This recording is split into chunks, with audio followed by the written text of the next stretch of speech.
निष्ठा प्रशिक्षण online module 12 प्रश्न उत्तरी। कोर्स का नाम है विज्ञान का शिक्षण शास्त्र। मैं हूं आपका दोस्त शत्रुघ्न गौतम। आप सभी मित्रों का आपके अपने YouTube चैनल पे स्वागत है। इस वीडियो में हम लोग मॉड्यूल 12 जो कि चौथे चरण के निष्ठा प्रशिक्षण ऑनलाइन का एक मॉड्यूल है। इस मॉड्यूल में आपको विज्ञान का शिक्षण शास्त्र से संबंधित चीज़ें बताई जाएंगी। चलिए शुरू कर लेते हैं वीडियो। हमारे चैनल पे पहली बार आया है तो चैनल को सब्सक्राइब करना बिल्कुल मत भूलिएगा और बेल आइकन भी दबाएं ताकि अन्य वीडियो के नोटिफिकेशन आपको सबसे पहले मिल सकें। शुरू कर लेते हैं प्रश्नोत्तरी। चलिए प्रश्नोत्तरी में आपका पहला सवाल है, शिक्षक ने शिक्षार्थियों को हर्बल उद्यान में अपनी ऊंचाई का उपयोग करते हुए पौधों की तुलनात्मक लंबाई मापकर धागे का उपयोग, और इसके बाद जहाँ पे ये एरो लगा था इसको दबाएंगे तो ये आपका पूरा खुल जाएगा, करते हुए पौधे के तने की सतह को छूते हुए मोटाई मापकर डेटा का संग्रह करने के लिए एक गतिविधि में शामिल करते हैं। इस गतिविधि को करने के दौरान शिक्षार्थी कौन सी विज्ञान प्रक्रिया कौशल से गुजरेंगे, निम्नलिखित को देखें। तो यहाँ पे एक ये कथन दिया हुआ है, इसके बाद कुछ यहाँ पे ऑप्शन दिए हुए हैं। पहला, लंबाई का तुलनात्मक अध्ययन, अनुभव, स्पर्श अनुभव, धागा और स्केल का उपयोग कर सटीक माप निकालेंगे। इनमें से आपको जो है तीनों में से आपको सही बताना है कौन सा सही है। तो यहाँ पे आपका सही ऑप्शन है पहला वाला। दूसरा और तीसरा जो ऑप्शन आपके दिया था वो सही है। इस पर क्लिक करते हुए बढ़ेंगे आगे। चलिए देखते हैं अगला प्रश्न। शिक्षक ने छात्रों को नोटबुक में अपनी पसंद के पौधों के स्केच बनाने और उसे रंगने, चित्र लेने और कोलाज बनाने के लिए एक गतिविधि में शामिल किया। इस गतिविधि के माध्यम से शिक्षक निम्नलिखित मुख्य अवधारणाओं में से शिक्षार्थियों के बीच निर्माण करने की कोशिश कर रहे हैं।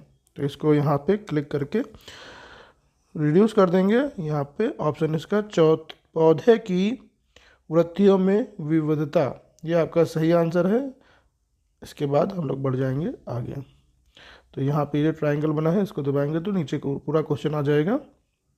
विभिन्न पौधों की प्रवृत्तियों के डेटा के संग्रह के लिए कक्षा 6 के छात्रों के साथ एक शिक्षक द्वारा संचालित हर्बल उद्यान में प्रकृति की सैर के दौरान विषय शिक्षक ने निष्कर्ष निकाला कि कुछ शिक्षार्थियों ने गुलाब के पेड़ और सुनहरे सेब को झाड़ी बताया। शिक्षक का उद्देश्य प्रकृति भ्रमण गतिविधि के माध्यम से शिक्षकों में निम्नलिखित में से कौन सी दक्षताओं का विकास करना है। तो ये पूरा आपका स्टेटमेंट दिया है, इसको रिड्यूस कर देंगे, छोटा कर देंगे और यहाँ पे आपके ये ऑप्शन दिए हुए हैं शिक्षार्थी पर्यावरण संरक्षण के लिए। तो यहाँ पे आप देख सकते हैं सबसे लास्ट का ऑप्शन आपका जो है शिक्षार्थी पौधों को उनकी प्रवृत्तियों के आधार पर वर्गीकृत करने में सक्षम होंगे। यहाँ पे फिर हम लोग क्लिक करके बढ़ेंगे आगे। अगला प्रश्न है, आप नीचे दी गई गतिविधि छात्रों के समक्ष प्रदर्शित कर रहे हैं। प्याज को काटकर पानी में मिला दिया। जब यह जल धनात्मक लिटमस परीक्षण दिखाएगा, इसके कारण का अध्ययन है। तो यहाँ पे इसको जो है ऑप्शंस दिए हुए हैं। अम्ल एवं उस विलयन में बनता है जो नीले लिटमस को लाल कर देता है। यही आपका पहला ऑप्शन यहाँ पे सही है। इसको आप टिक करके बढ़ जाएंगे आगे। चलिए अगला प्रश्न हम लोग देखते हैं। छात्रों से कहा जाता है कि प्रोटीन से बने विभिन्न रेशों के बारे में जानकारी एकत्र करें। निम्नलिखित में से किसके बारे में जानकारी एकत्र करेंगे।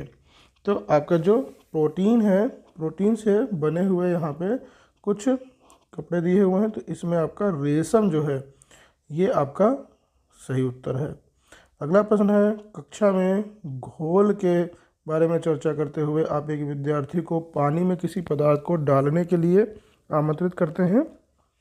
पदार्थ की निश्चित मात्रा को जोड़ने के बाद वह पात्र के नीचे दिखाई देने लगता है। आप छात्रों में से कौन से निष्कर्ष की अपेक्षा करते हैं। तो यहाँ पे आपके ऑप्शन है, देख लीजिए 4 ऑप्शन है। घोल संतृप्त हो जाता है, घोल असंतृप्त हो जाएगा, पानी जमने लगेगा, पदार्थ होने लगेगा। तो ये पहला ऑप्शन आपका सही है, घोल संतृप्त हो जाएगा। इस पर टिक करके बढ़ेंगे हम लोग आगे। अगला प्रश्न है, आप छात्रों को यह महसूस करने में मदद करना चाहते हैं कि आप सभी दुनिया मनुष्य के लिए श्रव्य नहीं है। आपकी राय में इसमें सबसे प्रभावी कार्य नीति क्या हो सकती है?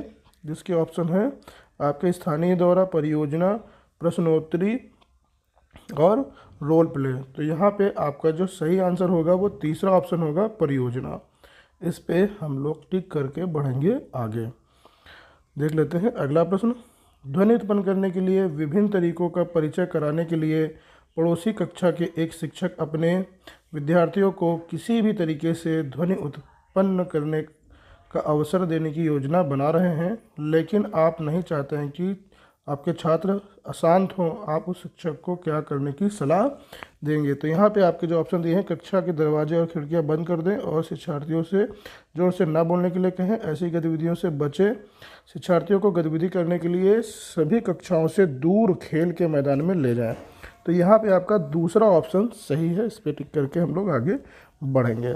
अगला प्रश्न है, मेरा आपकी कक्षा में एक दृष्टिबाधित छात्रा है। निम्नलिखित में से कौन सा दृष्टिकोण आप उसका समावेश सभी गतिविधियों में सुनिश्चित करने के लिए अपनाएंगे? जिनके ऑप्शन हैं, तबले की सतह पर फैलाए हुए चावल के दानों को महसूस करवाकर एक अन्य छात्र को यह बताया कि अवलोकन करें, सभी दृष्टिकोणों को मिश्रण। तो यहाँ पे सभी दृष्टिकोणों का मिश्रण यानी कि चौथा ऑप्शन आपका सही होगा।